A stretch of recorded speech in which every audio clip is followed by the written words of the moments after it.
Dirt roads to rock crawling, two-buck chuck to screaming eagle, moonshine to 50-year-old single malt. We talk about it all here on Wheelin' Wine and Whiskey with your hosts, Jason and Chris. Welcome to the Wheeling Wine and Whiskey Podcast, episode 310 in the Ruby Track Studio. Chris, how the hell are you? I'm great. How are you tonight, Jason? I'm tired. Turd. I'm working like a rented mule. I haven't heard you say that in a while. Lorenzo's looking at me funny. Yeah, and then the heat too, right? It just sucks it out of you when you're working outside. Yeah, what's it, a whole 75 up there or something? Shit, no, it was 90 today, and and 90 up here feels like 100, honestly, because the humidity's so low, and you're closer to the sun. I can almost touch it up here.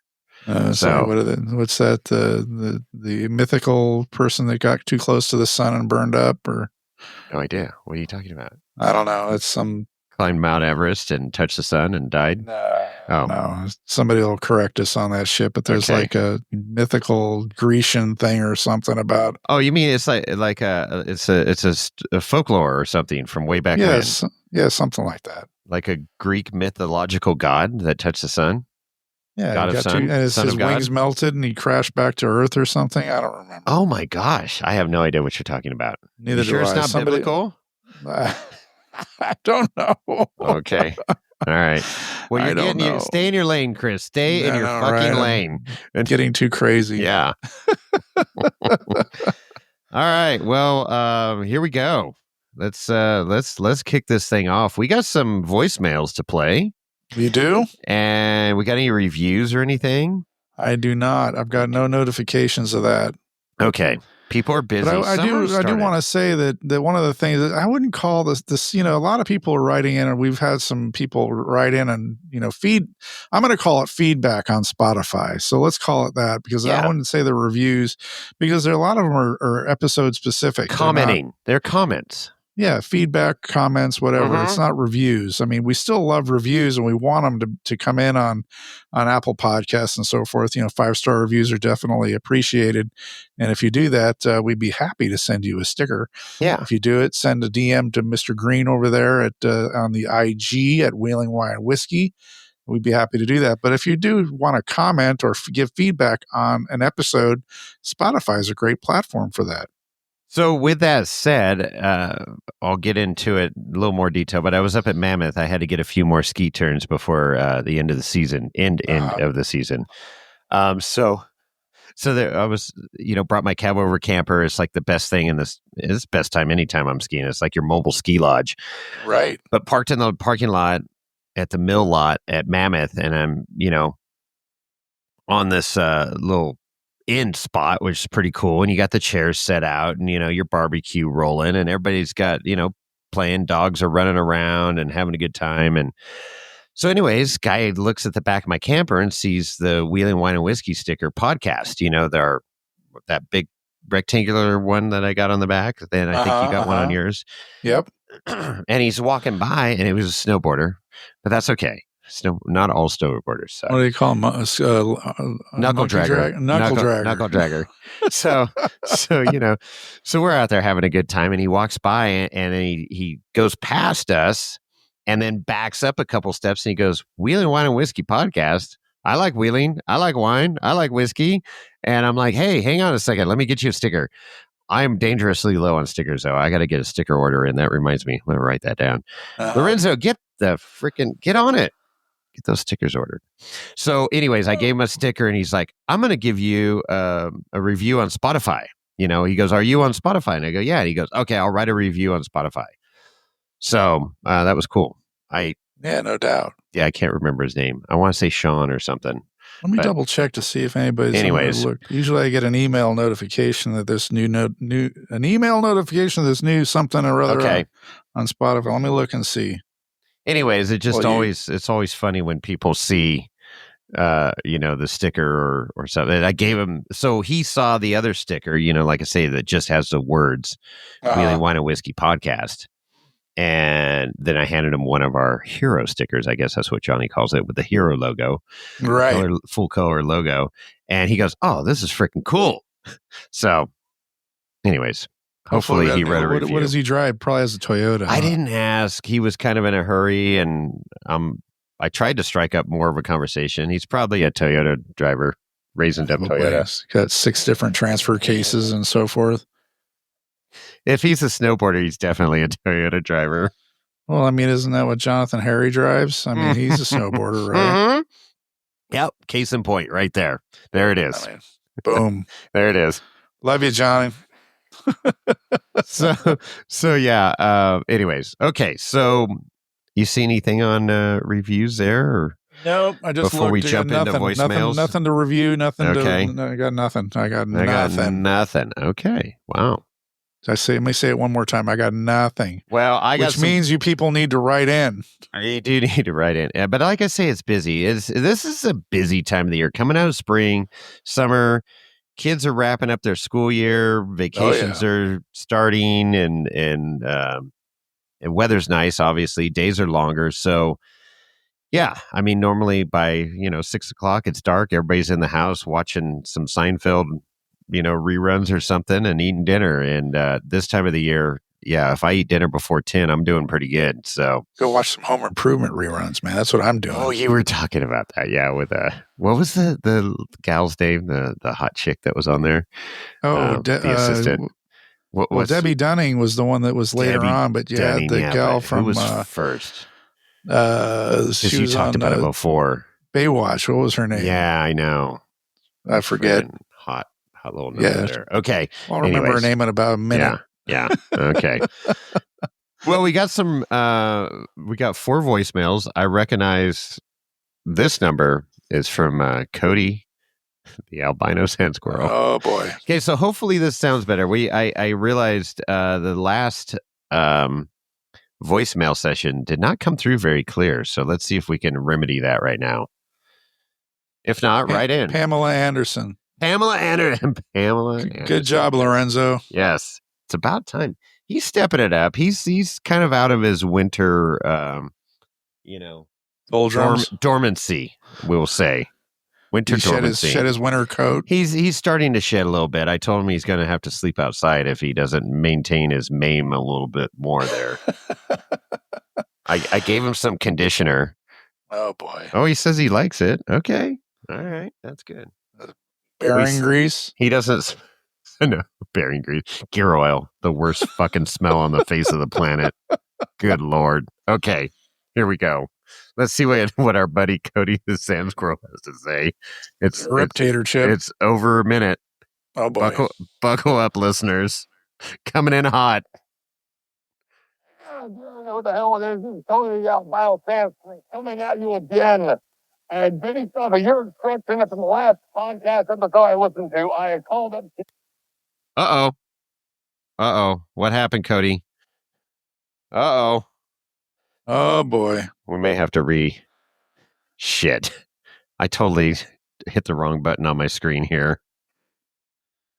Oh, it's a technical error on your side? This is on my side. That was all me. Okay.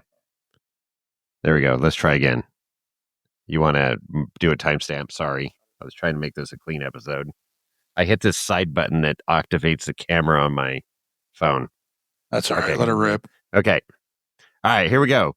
Cody, the albino sand squirrel. What do you got to say?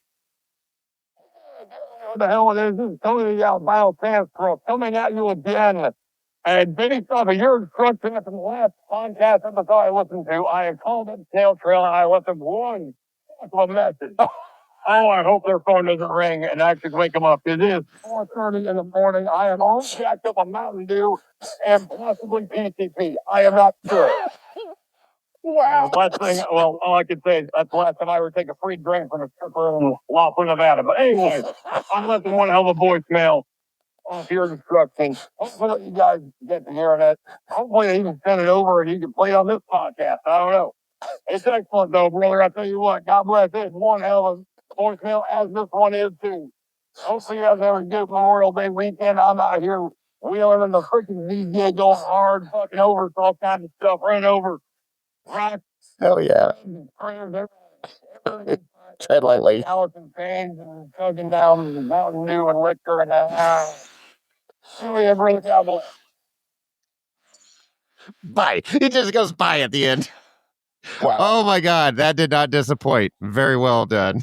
And I can't. PCP is the primary ingredient of Mountain Dew. PCP. Is that still around? Phenyl and cyclidine or whatever. I just remember that from Trading Places with Eddie Murphy and Dan Aykroyd. You know what this is? This is PCP. It's PCP from some Frank hooker. Oz. Frank Oz. From some hooker in Laughlin, Nevada. Yeah, that's not a good combo right there. No. Holy hell. Only thing that one step worse than that is some hooker in Tijuana or donkey in Tijuana. Oh, wow. You had to go there. Look at even Lorenzo is cringing right now. He goes, no, he's shaking his head. He goes, that's bad. That's bad. And he knows. He's been there, done that. Haven't you? Yeah, he has. Yeah, okay. My credit card's still floating around in Tijuana. Yeah. He's oh boy. Well, that's epic. Well, Snail Trail, our sister podcast does 3 podcasts a week, and their Friday episode is just phone calls. It's just their voicemail. Yeah. And they're getting close to being caught up. They banged out a lot this past Friday, so hopefully we'll hear this sooner than later because they were like 3 months behind for a while there. I know. Maybe not that far, but it's a while. Because I've been wanting to call in, and then I'm like, no, I it's going to be irrelevant by the time I listen to it. So, aren't we VIPs with them? I thought we were. Oh, I don't know about that. I've heard episodes where they've bumped phone calls to the front of the line. Oh, yeah, that's true. Well, maybe. I don't know. We might get bumped to the back of the line. now that I'm hearing this, I'm going to have to text Jimmy and say, I don't know. I think Jimmy runs. Maybe it's Tyler. I don't know. I'll text him and say, hey, there's a good one coming in that you need to play. Doesn't matter. It's Snail Trail. All right. Well, that's good. Hey, here's the fellow ex-podcaster, our buddy Max. Our buddy Max. Good old Max. Let's see what he has to say. Whatever happened to Mike? Don't know. He fell off the face of the earth, and here's too close to the sun. He climbed up in his willies to this mountaintop and reached up and touched the sun and died. Just incinerated. Yeah. Okay. We're tying it all back together here. I don't know. It's just, it's funny. There's, I talk to a lot of people and make a lot of phone calls and stuff. And then, people like that don't call. I guess the phone only works one way in Arizona. So maybe. I haven't received a phone call or a text or anything from him in a while. So no. Wow. Maybe I'll reach out. What? Lorenzo just flipped off Mike. Wow. That's okay. All right. We know where he stands. You going to play that or what? Yeah, let's play it. Without further ado. Max. Maximum Max. Hey, Chris, it's your favorite ex-podcaster, Max, and your favorite Dodge owner, Max. Oh. Driving in traffic, having to listen to some music that I've heard 1,000 times, instead of a fantastic new episode from Wheeling Wine and Whiskey, as Mike would say. But I hope you guys have a great day, and I'll keep an eye out for the next one. There you go. Cheers. Cheers, Max. That's cool. Yeah, we missed a week. It's life, and I can't get into everything in my personal world, but it has been crazy. Kind of a good kind of crazy, but crazy. Yeah. I'll leave it at that. And I know you've been busy. You got a story coming up here on the podcast that's pretty electrifying, I would say. Yeah. Shocking.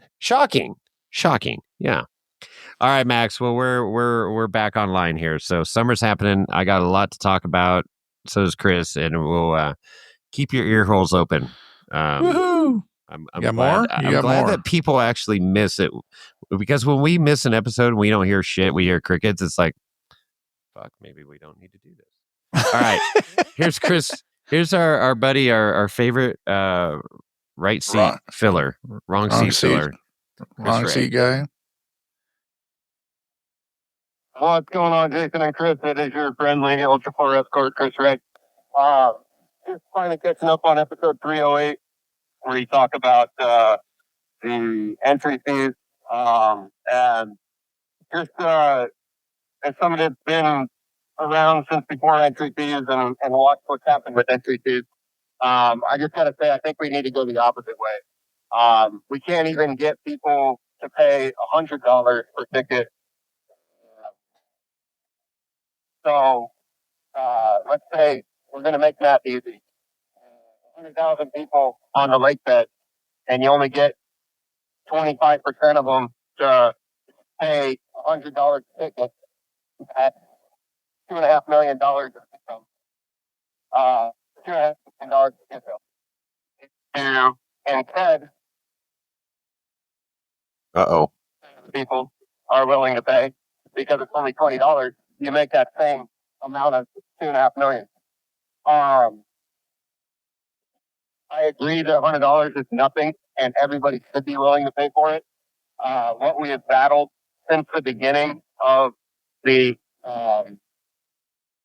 ticket sales is that it is on public land, and as off-roaders, and specifically West Coast off-roaders, we have a mentality that it's free land, so we should be able to go recreate for free, regardless of what is going on. I disagree with that mentality, and I wish that we could change it, but until we can, I think it'd be better to actually lower ticket prices and have more people pay. I obviously am not a businessman. I don't have an MBA.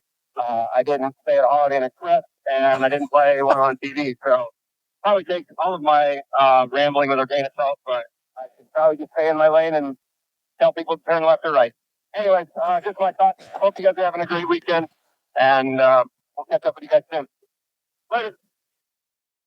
Okay. He's got another follow-up here, so let's listen to this and see if there's any additional, but I have some comments. I do too. Okay. Let's listen. He's got one more voicemail here. Hello again, Jason and Chris. It's Ultra Port Escort again. Probably back-to-back messages. I think it was like 20 minutes ago that I called. Anyway, last time you guys missed a week, you complained that nobody left you a voicemail. So here's the voicemail. Tried to download episode 309 because 308 was from 11 days ago. And there's no 309. So I guess I got to go listen to other podcasts and other support stuff tomorrow for my drive up that Pasadena. 3 hours to go. Next to the drive and 4 hours on the way back. So. Hooray! Anyway, bye. Got some windshield time. Well, That's okay. right. At least we know 2 people are listening to the podcast. That's good. There we go. Okay. Well, you go first. Well, I guess my comment is this. That's an interesting statistic, and I wonder if it's backed with truth that only 20% of the people or 25% of the people are paying. I don't agree with that. I think that's I think it's 20, wrong. maybe 20% don't pay, and I think that's a little high. I think that's a little high.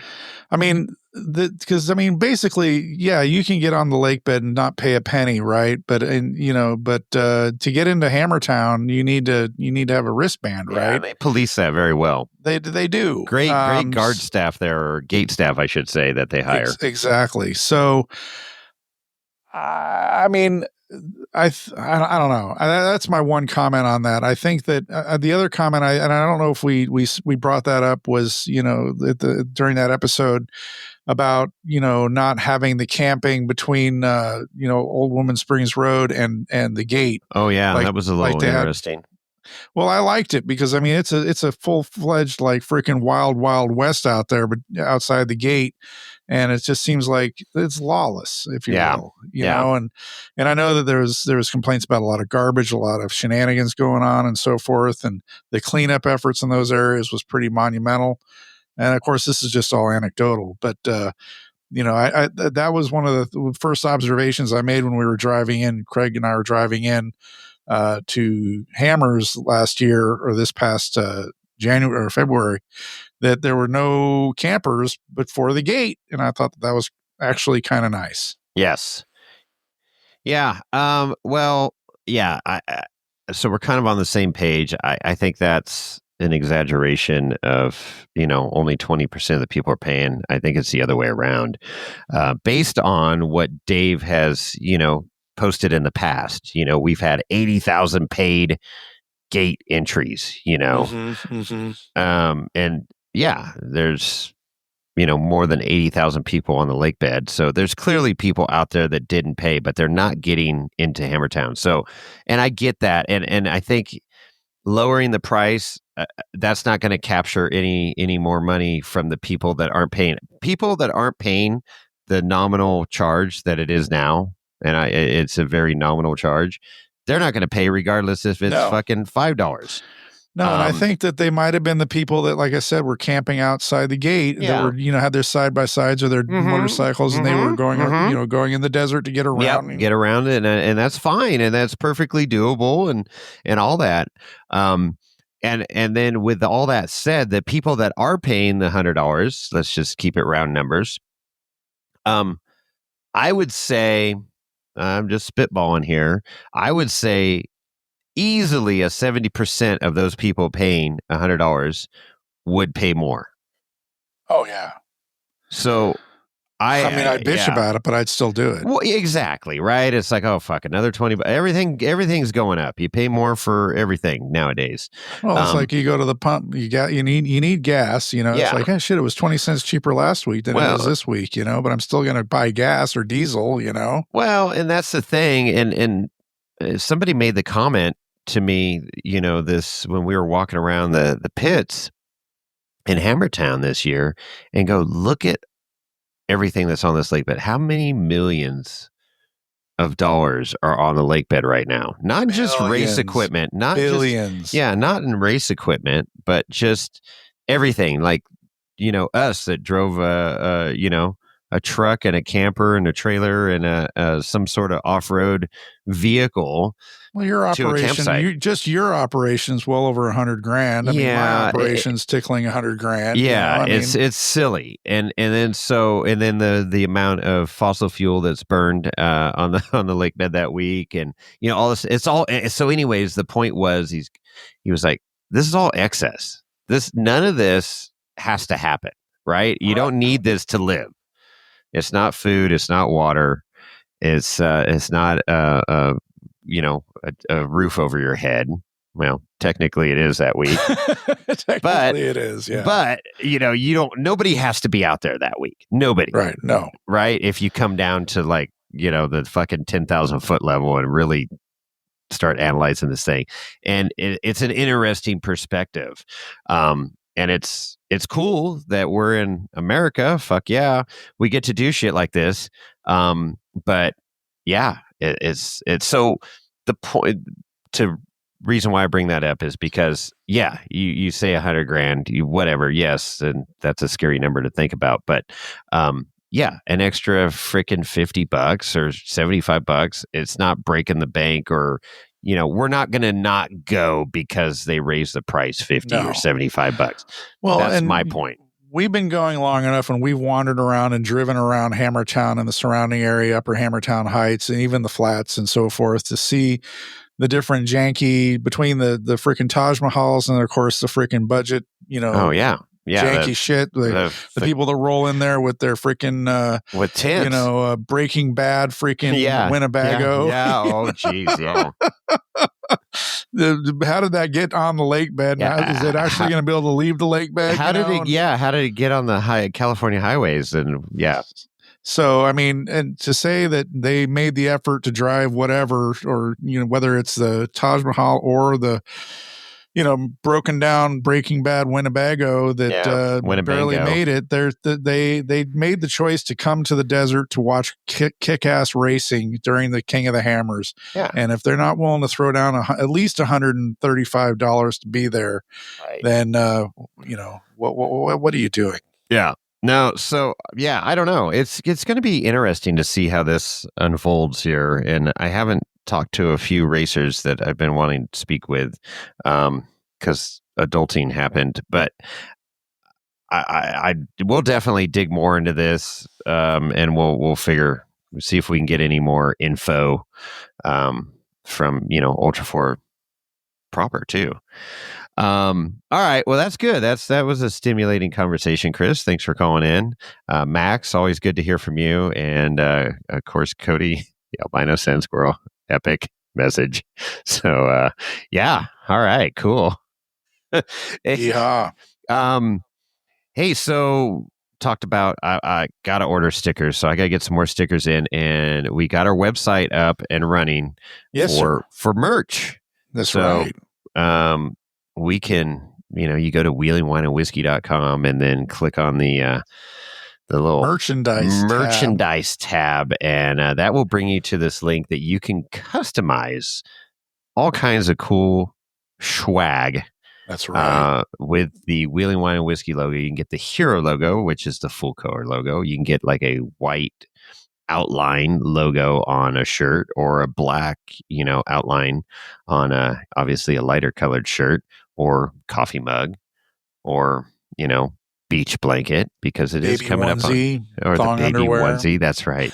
So I don't know about the thong. I think I took that off, but yeah, you can pretty much get everything but a hat. We're still working on. If you need a hat, just let me know. And I that actually reminds me, I got to make a note here. Tom Rosa lost his hat, sticking his head out the window. So I got Tom Rosa hat. We got to get him a hat. He's. I might have a hat in my drawer over here. That do you? Let me go. That's unused.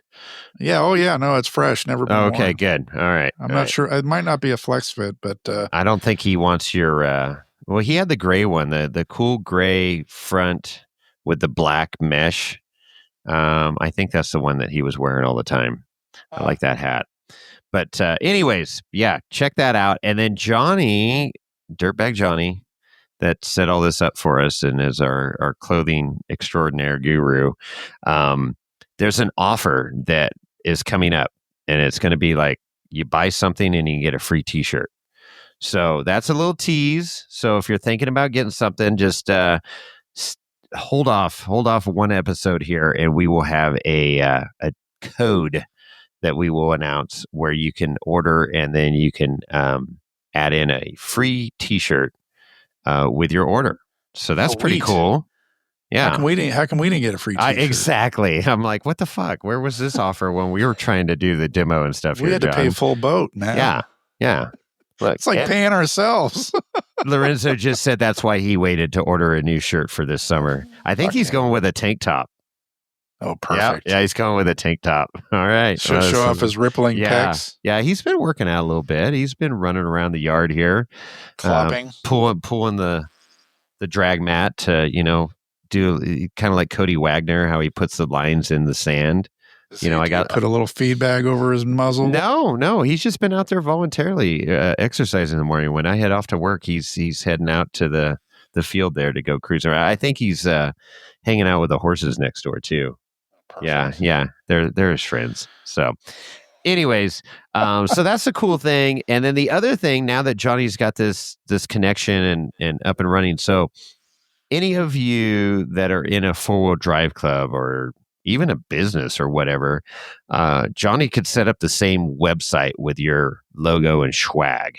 So a little plug for Johnny's company, Dirtbag Clothing. But that's a cool thing. So if you are interested in something like that, you can go to dirtbagclothing.com.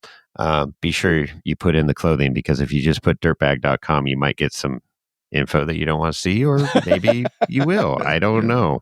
Whatever you're into, don't try it. I would strongly advise not trying it. But you can check him out. He's on the IG and everything too, Dirtbag Clothing. But yeah, he's got some cool, it's a cool way to go for, especially 4-wheel drive clubs. You spend thousands of dollars on inventory for shirts and sweatshirts, and it gets pricey. Have, then like different sizes for everybody. That's it. And then people have to store it. And then, you get towards the end, a couple years later or year and a half later, whatever, when you're ready to place another order and you still have 6 smalls and ladies, petite ladies, whatever shirt. And, so this is zero inventory. It's print on demand. The reality is you never have the right size. Yeah, exactly. So, and they're speedy, man. When we put in our order, it was like 3-4 days later That's right. middle of nowhere, Minden, Nevada, it showed up. So I'm pretty impressed with that. Yeah, for sure. And so, anyways, so there we go. So check that out, and we'll get the code next episode 311. Episode 311 will drop a code. So there's, if you're listening and you're interested in merch, hear that? If we haven't lost you yet, you hear that? That's opportunity knocking. All right, there you go. All right. Hey, we didn't even mention, I don't think, we kind of glossed over, the month of May just flew by. Yes, sir. It's my birthday month, by the way. Thanks. Thank you very much. Oh, well, happy birthday. Yeah. Are you, 29 again? I wish. God. I wish I had the knowledge I have now at 29. That would have been pretty powerful. And no stocks and lottery numbers. But no, that's, it's crazy. It's just a number now. I don't care. I still do what I do. It just takes a little longer to do it. But 6-year anniversary, Chris. 6-year anniversary for us? Yeah, in May. I don't know the exact date, but it was sometime in May that we... holy shit. 6 years ago, we started talking into these microphones and hitting the record button after a fateful campfire at Barrett Lake. We got to go back. That was a very heavily whiskey driven I will campfire. say, on that trip, we drove in with a fair amount of alcohol, and we drove out with nothing. With clinking empty bottles in the garbage bag on the back. Yes, there was literally. I think we're on Saturday night. We ran out of alcohol. yeah. That. Oh my God, that was fun though. But here we are. And here we are 6 years later, still talking into the microphone, still friends, and still cheering. Cheers, my friend. Here we go. Here's to 6 years and a few more missed episodes. Hey, life happens, man. Mm-hmm. So what are you drinking? Because we both have wine tonight. I know we didn't talk about it before the show to even coordinate. So I'm drinking so the previous episode I talked about me doing a little bit of wine picking up in Livermore. Wine picking. I am wine picking up. I am drinking more of the 2022 Page Mill GPS, which is a Rhone varietal blend with Grenache, Petite Syrah, and Syrah. And Syrah. I love the GPS blend. It's a really good daily driver. Absolutely. And it just won double gold at the Uncorked event in Livermore, which was I mentioned it in the previous episode. That was just before the 31st of May, the very last day of May. Okay. So award-winning wine, and if you happen to find yourself in Livermore, like I mentioned in the previous episode, you definitely take a trip over to Page Mill and do your tasting and buy some GPS because it's delicious. What are you drinking? So I also have a Livermore wine. I've been putting a dent, since moving because I haven't had shipments or gone to Livermore much with you. But this is a Mira as well, which was one of my favorite wineries I belonged to. And then it got kind of expensive and bougie. That's where the Uncorked event was being held. Well, there you go. And it's a great, beautiful winery. If you're ever in Livermore, you should go check it out. But I am no longer a wine club member. But this is a 2017 small lot Petit Verdot. It's spelled Verdot, Verdot. But yeah, it's pronounced Petit Verdot. And typically a blending grape back in the day. And I say back in the day, which wasn't very long ago, they started, just bottling this solo. Not just their winery, but a lot of wineries. Cab Franc's a blending grape, and Petit Verdot, and those are two that are typically in a Bordeaux varietal wine blend, exactly. But this is particular. I love their Petit Verdot. It's a nice. It's a heavy red, so it's like a cab, but it's a different flavor, and it's a little bit more fruit forward too, if I remember right. Yeah, this one's mellowed out. I've been impressed with it, and I actually opened it this weekend a few days ago. We're recording on a Monday, so I opened it on a Friday night and just used the vacuum sealer. Not inert gas or anything, just the rubber cork with the suction deal, and it's still drinking well. So that's impressive. So a little bit of oxygen infusion, but not there. too bad. It has been, it definitely got exposed to oxygen because Friday night I didn't cap it right away. It sat out for a bit because maybe I partook in a few beverages, but and cooked a filet mignon. Nice. Yeah, that was good. I haven't had filet in a while. I still love a good ribeye though. Just more flavor, not as tender, but more flavor. Well, you get a fillet, put the sauce on it. The What, A1? No. Because that's not forbidden at my house. The sauce is famous that people make to put on the filet mignon. A béarnaise sauce? Oh, béarnaise. Are you talking about a béarnaise, a creamy béarnaise? Yeah. And of course, sautéed mushrooms always go well. Well, okay, so I don't like putting, if it's a good quality steak, but the béarnaise is good if you're out at a restaurant and you want to try something. But obviously, just a good quality steak stands up by itself with just salt, pepper, garlic. Salt, pepper, garlic. Yes, as PG. But yes, a good like Carson Valley Inn. Oh shit! Lorenzo's ears perked up. No, we're not going there tonight. No. You're staying in. Okay. He hasn't been there in a while. He's having withdrawals. You do know he had a key fob implanted under his skin, right? Yeah, I know. So Carson Valley Inn, their steakhouse, they do sauteed garlic. I mean, like cloves of garlic. And you put that on a steak and it enhances the steak. It's not there covering anything up, but it enhances the steak nicely. So I'm all about sauces. I love my sauces, but if it's a good quality steak, yeah, I'll throw some garlic or mushrooms on it, and that's it. I don't need to sauce it down, but I don't know. I like a light béarnaise sauce, a little bit of béarnaise sauce on it. As long as it's not A1, so that's no good. A1 Alsace. Alsace, exactly. Yeah, if you know, you know. Okay. So all right, cool. So we got that going on. Cheers to 6 years. Hey, that rhymes. 6 more coming up. Holy, wow, really? Are we signing up for that many more? I don't know. We'll see. We got 2 listeners we know so far, so that's good. We're doing good. 6 years, 2 listeners. Thanks, Max and Chris, for calling in. Didn't even hear from our attorney. That was no, not our attorney. Well, he was on a cruise. He's vacationing. He's all bougie. Private jet to Miami. Private yacht cruise. I mean, we're paying him too much, is what the reality is. I think we may need to find a new lawyer. See, and I said that I brought this up this weekend because I'm all about paying people for their services, products and services, right? I mean, everybody's got to put food on their table. But what I like to say is don't gouge me, because I don't want you eating bacon wrapped filet mignon with béarnaise sauce on top on my dime. You can have a nice, meal, maybe a nice bolognese lasagna, with a salad and garlic bread, and maybe even a, $25 bottle of wine on my dime. That's great. Say a bologna sandwich. No, you got to have something good. But God, I haven't had bologna in so long. I might have to buy some. That would be bologna, mustard and bologna sandwich, on white bread. With the Kraft cheese slices. See, no, I never did that. I can't do that imitation processed cheese. I love. I mean, you got to go all the way, man. No, with Wonder Bread. I'm not going full redneck. I'm not going full fucking Southern there.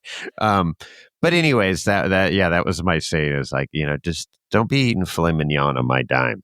I'll take care of you, but I'm not gonna. Don't gouge me. So. You got the Jeep out. We talked about that at Hollister. Yep. It's full blown wheeling season now. Trails are getting broken. Last Sunday, a week ago, I got to break a trail with Big Pete and his buddy Brian and another friend of theirs that lives up there. We're gonna call him Timmy. He's a cool guy. So we just have 4 side-by-sides. We took the golf carts out. Pete's been talking about, I'm like, dude, I gotta do this. So finally we got out, met at his house, went over to Timmy's house, which is right at the entrance of the Tahoe side of the Rubicon in Tahoma. Freaking prime location. Unloaded and headed in past the parking staging area. Mm-hmm. Started heading towards, Miller Lake there, and we turned off to the right. And I'm like, okay, this is why I wanted to go. I've never explored that area. There's a bunch of trails out off that trail going to, Observation Point and down Cadillac to Rubicon Springs, off Right. the main road, we'll call it. And, these guys know this area like the back of their hand because this is where they recreate on their snowmobiles, and then in the spring on the side-by-sides. So we went out there and hit some pretty good snow drifts, and it was warm. So there was, snow was melting pretty quick, and the conditions were changing throughout the day, and, trees across the trail, because nobody had been on it yet. So we had to do a little tree cutting, it was almost like an adopt a trail day. Oh, perfect. So you guys had saws. We did. They had a big battery operated Milwaukee. So I don't know what's the highest voltage that they go up to now. That big ass 80. Yeah, 80 that's what I was volt. going to say. 80. So I think this was an 80 fucking volt, 80 gigawatt, freaking, and it was impressive. So yeah, and we pulled some stuff out of the way, and anyways, that trail's opened up now. But there was some snow drifts that were pretty massive. And then the problem with this time of the year, or the challenge, I should say, is that as the snow's melting, there's water running under the snow, and it creates, a snow bridge. Right. So then you drive on it and you sink down like 2 feet or 3 feet in some instances, and you're pretty much turtled. And so there was a lot of winching going on. And by the end of the day, I only had the one working winch. We broke 3 winch lines on the other 3 rigs. Holy smokes. And I think, no, Pete's winch line didn't break. I think his winch stopped working for some reason. But what it was brand fun. winch was that? I don't know if he had an aftermarket winch, and I don't know my side-by-side, the Can-Am, it's a rock edition. So it came with a winch, from the factory. I mean, it's painted gray like a Warn. I don't know if it's Warn. I don't know, but it works great. It's powerful. And we did some pretty gnarly pulls. We snapped, like I say, 2 winch lines, and, kept going. So we had 3 Can-Am X3s, and then 1 Polaris. I don't know what it was, but it was set up. Pete had built it, so it was a setup rig. Anyways, it was a blast. It was a beautiful day. Got to Bucks Lake and had lunch there, and it was t-shirt weather, and I love snow wheeling in t-shirt weather in the spring. It's just fun. And yeah, just an absolute blast. And it was, we kind of got to a point where it was like, are we turning around or are we going forward? And we went up a side hill, because of the snow drift. And that's where we did a lot of the winching. And we were doubling back line and redirecting line with a donut, a winch ring there. From Factor 55. Yeah. And so, well, it wasn't Factor 55. It was some knockoff one, but it worked. But I would have preferred Factor 55. But anyways, it was a side hill, and you had to be on a winch line or else you couldn't make it. 1, 2, if you lost it, you were going down a severe slope that wouldn't have ended well.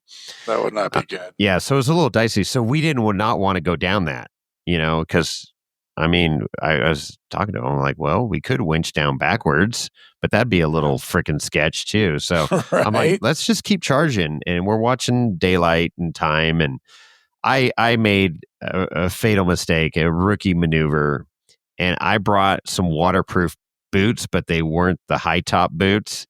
And I was getting snow over. We were in such soft snow that you were sinking, post holing in, and then the water. Yeah. And God. I stepped through the snow right into water, and just my boots were soaking wet.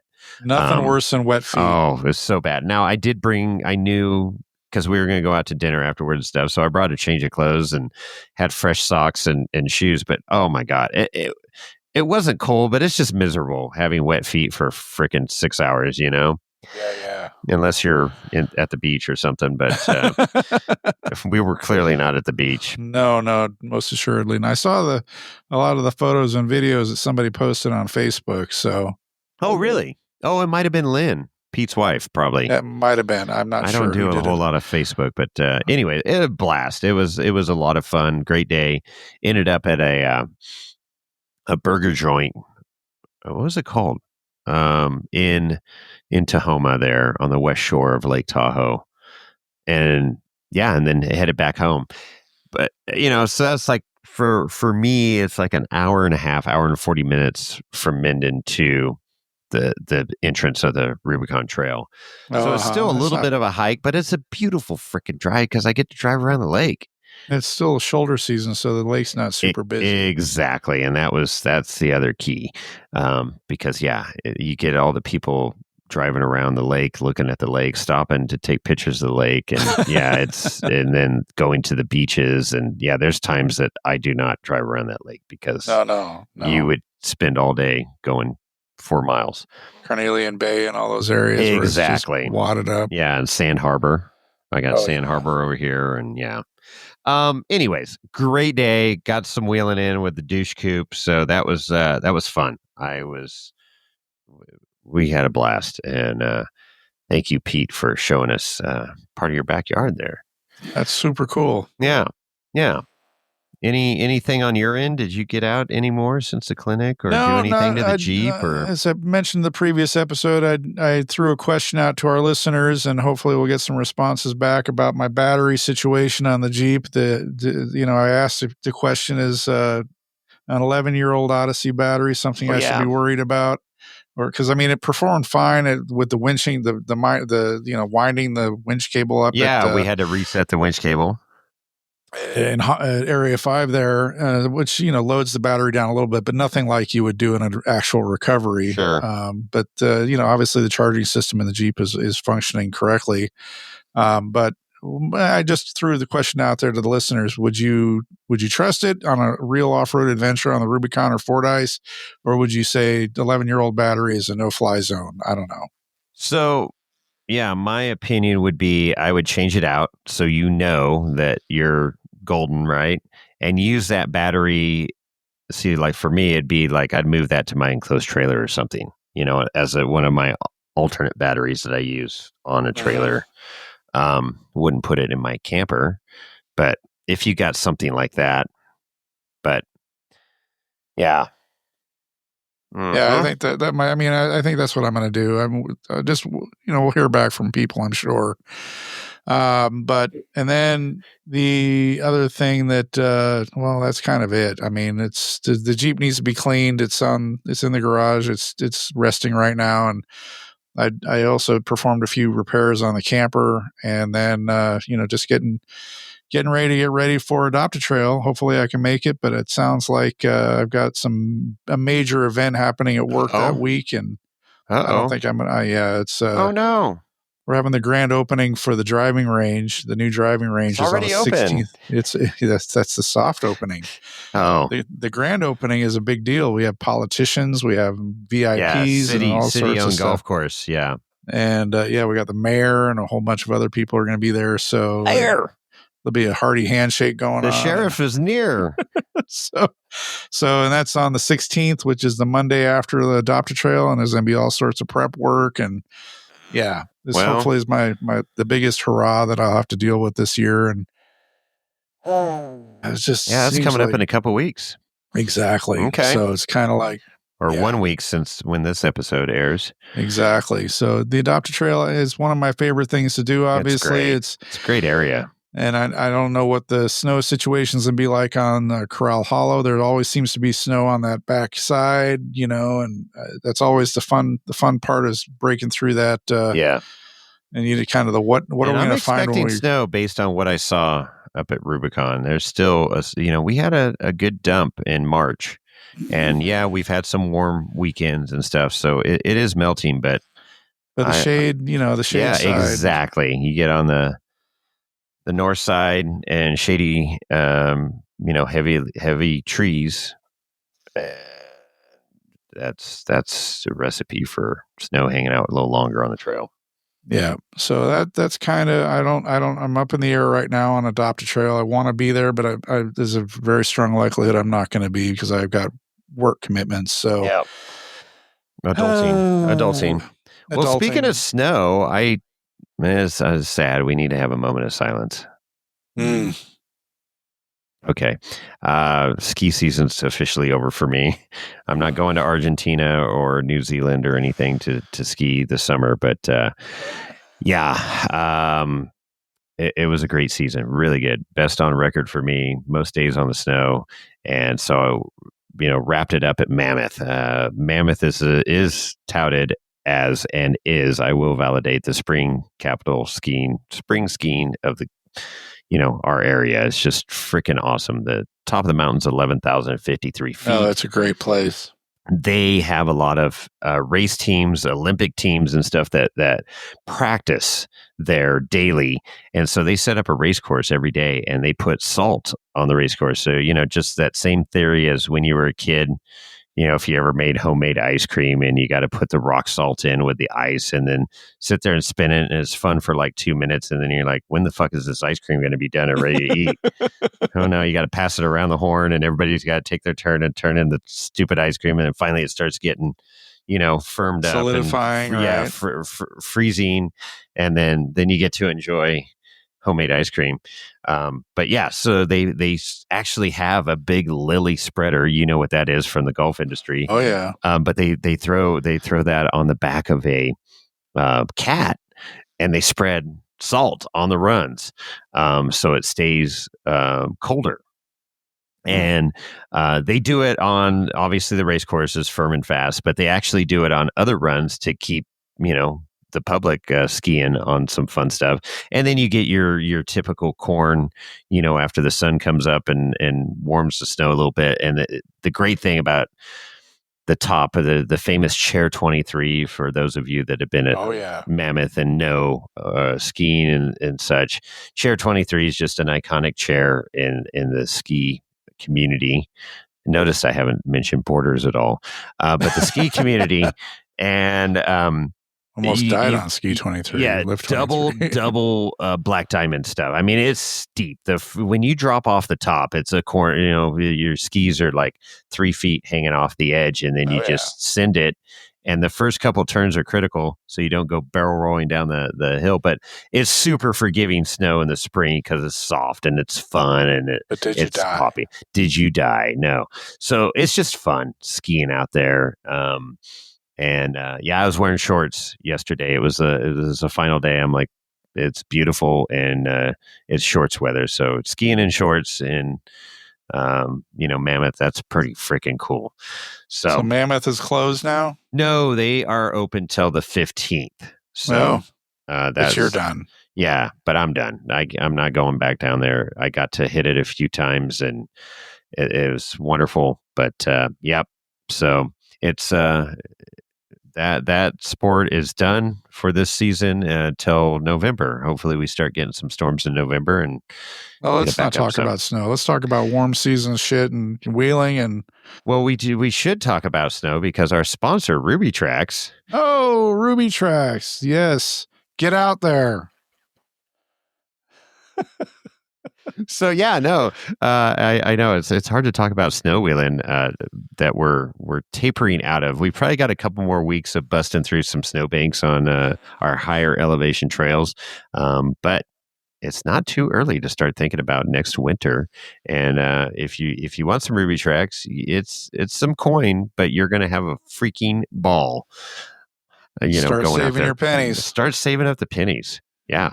Absolutely. Because next winter you want to get out there where everybody else isn't. Yes, and you can go deep into. It's impressive what those tracks they'll let you go. Just a bolt on to your rig and send it and have some fun out there. Yeah, 100%. Sweet. One other thing I have here. That I've got this new iPhone 16 Pro, I think it is.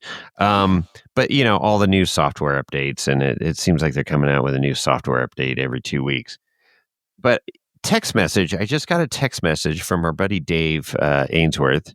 Oh, Dave, uh-huh. Yeah. And so I got this text message, and service is kind of spotty in some of the spots I was camping at around Mammoth.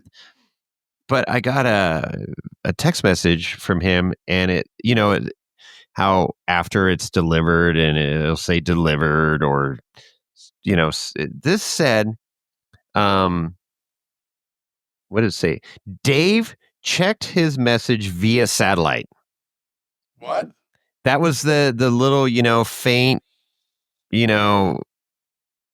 line underneath. Instead of saying delivered, it said Dave checked his message via satellite. That's weird.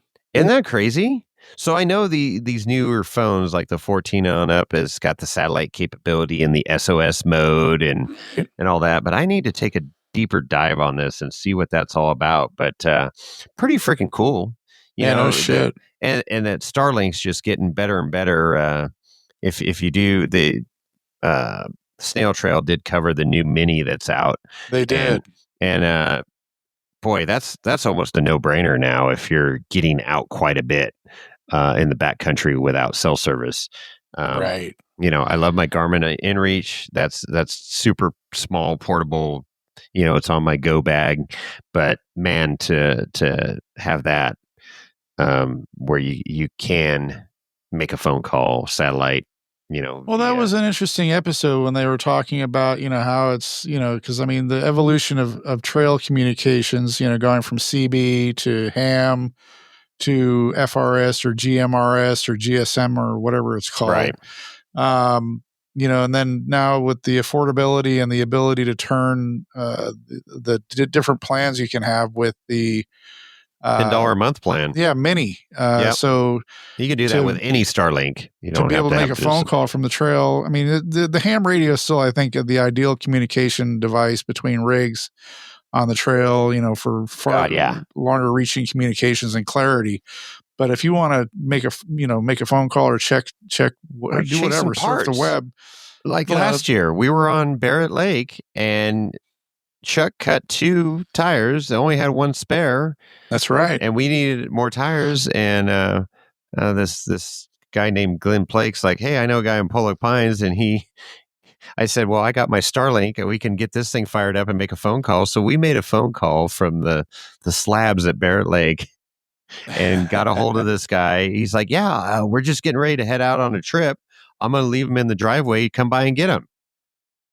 And I mean, that was super cool. And sure enough, drove down there. They were in the driveway, threw them in the truck, drove them back out to the trail, did a quick NASCAR pit stop tire change, and he was able to drive out and drive home. So, yeah, having a game changer. It is really a game changer. It really is. Yeah, for sure. But anyways, well, that's cool. That's everything I got on my list now, getting caught up. You got anything else? Nothing else shocking or no? Oh, you want to talk about your shocking experience? Yeah, we did allude to that. So let's hear this story, because I got a little tidbit of it, and you sent photos, and I'm like, oh, high voltage is not to be fucked with. No. So as the listeners know, Jason and I have a lot of experience working in the golf industry, and I still do the golf industry thing, and Jason does sort of kind of, but something like that. Yeah, not really, but kind of. A lot of the systems in the golf course are, mowers and whatnot, but one of the most important parts of the system is the irrigation system, and that involves pumps in a lot of cases.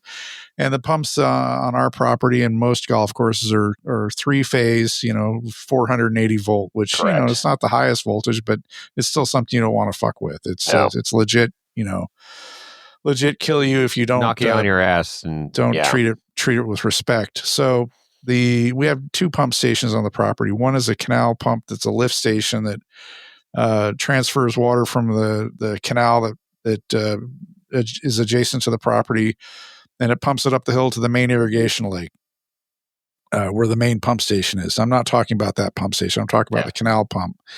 So to fill your pond, to fill the pond. Yeah, it's low pressure. It's anyway, it just pumps water up the hill. But it's still 3-phase, 480 volt, 50 horsepower pumps. And so just a lot of energy going on. Yeah. There.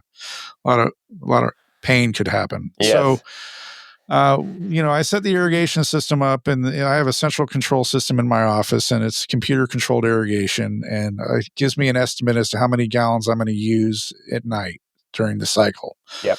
And then I go out to this pump station, the canal pump we're talking about, to set a timer on it to tell it, because it pumps about 30,000 gallons per hour up the hill. So I need to know. You use what, like 200 and something thousand gallons a night on a typical night? Right around now, 300,000 to 400,000 gallons. Oh, there you go. So you kind of figure how at 30,000 gallons per hour going up the hill, I need 10 hours of run 10 time. hours of run time to get 300,000 gallons to get 300,000 replenish your gallons. pond. Yes. So I go to the canal pump to set the timer to run, to turn on before the irrigation cycle to preload the pond. The pond's pretty full, but I want to preload it because I can only fill it. I empty it faster than I can fill it. So I want to make sure I have more going. I fill it earlier. Yeah. Anyway, I do this process of setting the timer, and the pumps, I cycle the pumps on to make sure they're good. They're running, everything's behaving properly. Mm-hmm. And then I kick them off manually, and the timer takes over. And it's in an enclosure that's got a chain link fence with a gate. Sure. So I turn around and I'm done. It's like 1:00 in the afternoon on Saturday. And I'm like, okay, it's good. Everything's good. I'm going to go back. I'm going to lock the gate and go back to my office and get ready to go home. Well, I'm walking out the gate and I hear this. I'm like, what the hell is that? Is it a bee? No, it's louder than a bee, louder than a rattlesnake. Loud. It's bad. It's like, that's the kind of sound I've only heard from like an arc welder. An like arcing sound. Yeah. There you go. So I turn around and I look back at the pump station, and there's all these panels, and there's the junction boxes and all steel junction boxes and whatnot, where it's all containing the splices and whatnot. Well, this junction box starts to glow, a hole starts to glow, and the steel starts to melt and drip down to on the box, and it starts to drip down to the molten steel. Yep. Oh boy. And then flames start shooting out and white light. It's an arc. You're arc welding. I'm the pump station's arc welding itself. So a splice on one of the legs of the 3-phase power failed at that instant. Oh boy. And decided to burn a hole through the panel. Oh shit. And created an arc and scary and flames and fire and all sorts of shit going on. I'm like freaking out. I'm like, holy crap. And I'm like a little bit of blind. It's like looking at an arc when somebody's welding. It's bright. My eyes are a little burned from it. I'm like, holy shit, what am I watching? I got to turn away, run away, go. You didn't video it to be it was happening Instagram too fast. Sensation. So were you like Homer Simpson, just kind of went into the hedge and I saw nothing. I just wanted to hide. What went through my mind at that point is like, there goes my weekend. Yeah, no shit. Because I'm supposed my days off are Sunday, Monday, and that was on Saturday afternoon. I'm like, my irrigation canal pump station just freaking took a shit. So, station is now, I had to disconnect the power. Station was offline, and we fortunately have a backup plan, which is not great, but it's functional, which we implemented immediately. But today we're recording on Monday, and typically I'm off on Mondays, but I went into work today because I needed to meet with 2 contractors, the electrical contractor and the pump contractor, because when you deal with that kind of arcing, surging power, you need to make sure things are good once everything's repaired. Yeah. So the electrician came in and found the problem. A splice had failed, an older splice on one of the legs, like we saw. And they fixed that splice, and then re-energizing the power was a process into itself. They had a what do they call it? What do you call it? Some sort of special suit he put on. Oh, a suit. Okay. It was Nomex and everything, and he had a hood. Yeah, to keep from getting electrocuted. Yeah, well, to keep from being burned to death if it arcs and lights him on fire. Yeah. A flash suit. They called it a flash suit. Okay. Like so he Flash puts this Gordon. on when we had to leave the enclosure and be like 50 feet away when he threw the switch when he re-energized the circuit. Did you have the video going? Did you I did get not. like camera video just in case? I didn't want to down? see a guy burst into flames. And that was the end of that guy. So, but fortunately, there were no sparks, no more light shows, no more drama. Okay. It just turned back on and everything was re-energized. And at that point, the electrician's job was done. They packed up and went home, and the pump contractor took over, and they just started doing system checks to make sure everything was good to go. And everything, fortunately, there was no damage to the electronics, no damage to the windings and the motors, because these are big, 50 horsepower motors, big money. And everything was good. We repowered everything. We ran it. Everything ran fine. So we're back in business. Right on. But that was exciting. It was scary and exciting. I've never seen an uncontrolled arc like that before in a metal enclosure. That was, and quite frankly, I hope I never see it again. Yeah, it's pretty violent, man. And like you say, you're welding. I mean, you're using super high current to melt metal, and that's what it did. Oh yeah, without even sweating it. Wow. But it wasn't controlled like a normal weld would be. No, I'm not even sure real welding's controlled too. So, but yeah, I mean, that was my excitement. So yeah, it's like landing a plane. It's just a controlled crash. That's all it is. Yeah, that's great. I'm getting on an airplane soon. Thanks. Oh, good. Well, there you go. Safe travels. Speaking of traveling, I got my new passport, so I'm going to Fiji. Oh, sweet. Oh, my new passport arrived. Lorenzo's asking if he can go. They don't allow donkeys in Fiji. No donkeys in Fiji, Lorenzo. Oh, all right. No, he just sent you the high hoof. So that's kind of my report. I know we're getting back on track. We missed an episode. We apologize for that, sorta. Like anybody gets it. We have lives to live, and things happen. So we don't have the time to do 3 episodes a week. So we're struggling to just get one out, but making it happen. We enjoy doing it. 6 years into this process. You think we'd have it down pat by now, but yeah, here we are. It's all good. Woo! Well, good stuff, man. That was a good update. And anything else? Nothing else? I don't think how they get a hold of us. I think they know how to get a hold of us. Hit us up on the IG. Let's mention the phone number, 408-800-5169. Leave a voicemail. Yeah, that's the best. I love hearing from our listeners. So don't forget about the IG at Wheeling Wine and Whiskey. We love to hear from you. Exactly. I like that. So call in. Just make a phone call, and we'll play it on the air here. Buy some merch. Oh yeah, go to our website. And that's good. Oh, good but point. wait a week. But wait a week. But wait. Go to the website, pick out what you want, and wait for the code on episode 311. There's your tease right there. All right, Chris. With that, we're out.